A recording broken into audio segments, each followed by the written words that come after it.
Alors pour ceux qui veulent aller plus loin, je crée une nouvelle image ici et l'option fichier importer et lier qui n'est disponible que dans les dernières versions de Photoshop.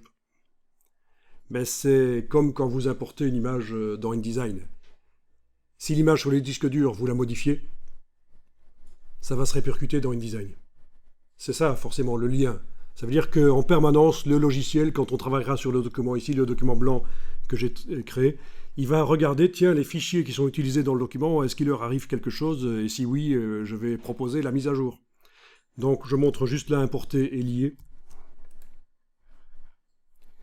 Je vais aller chercher une des images donc.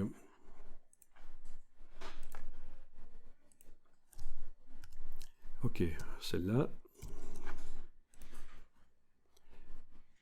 Voilà, je redimensionne, je repositionne. Jusque-là, on a l'impression que c'est la même chose que tout à l'heure. Sauf que, si vous regardez ici, à la place de l'icône d'un objet dynamique, on a une icône de chaîne. Chaîne, ça veut dire c'est lié.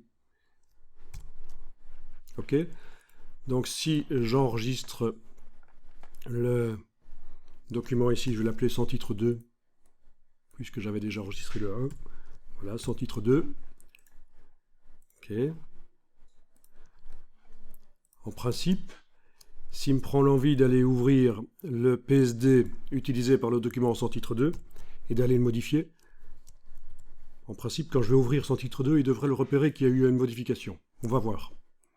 Voilà, j'ouvre donc le PSD de ces bestioles. Je vais aller mettre rapidement un filtre pour faire une modification assez rapide. Voilà. Donc juste une teinte de saturation, j'ai balancé les couleurs. Ensuite, je vais enregistrer, fichier enregistré. Aucun problème pour enregistrer puisque c'est du PSD. Ça peut contenir des calques dès le départ. Voilà. Et alors, essayons de voir ce qui se passe si on ouvre le document ici qui utilise celui-là, lié.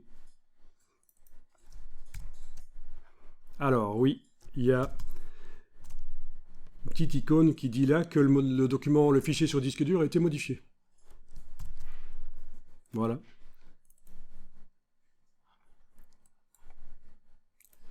Ok, alors, la mise à jour. Clic droit, parce que là j'ai double-cliqué dessus et ça a ouvert le document là. Clic droit, mettre à jour. Le contenu modifié. Et voilà. Donc dans mon document, mon photomontage sans titre 2, le contenu a été mis à jour. Donc vous pouvez faire l'un ou l'autre. Incorporer, donc importer et incorporer, ou glisser-déposer du Finder, de l'explorateur Windows, vers le fichier Photoshop. Donc c'est importer et incorporer. Et si vous voulez, vous pouvez jouer avec le système de importer et lier. Avoir vos fichiers liés. Tout en sachant que ça veut dire que s'il faut avoir de l'ordre, vous pourriez être en train de modifier un fichier Photoshop qui est utilisé par un autre. Et là, ça va le repérer. Donc il faut gérer ça. Dès qu'on fait du importer et lier, il faut réfléchir. Tiens, ce fichier, est-ce qu'il n'est pas utilisé par tel ou tel document? Ça va modifier le document qu'il utilise.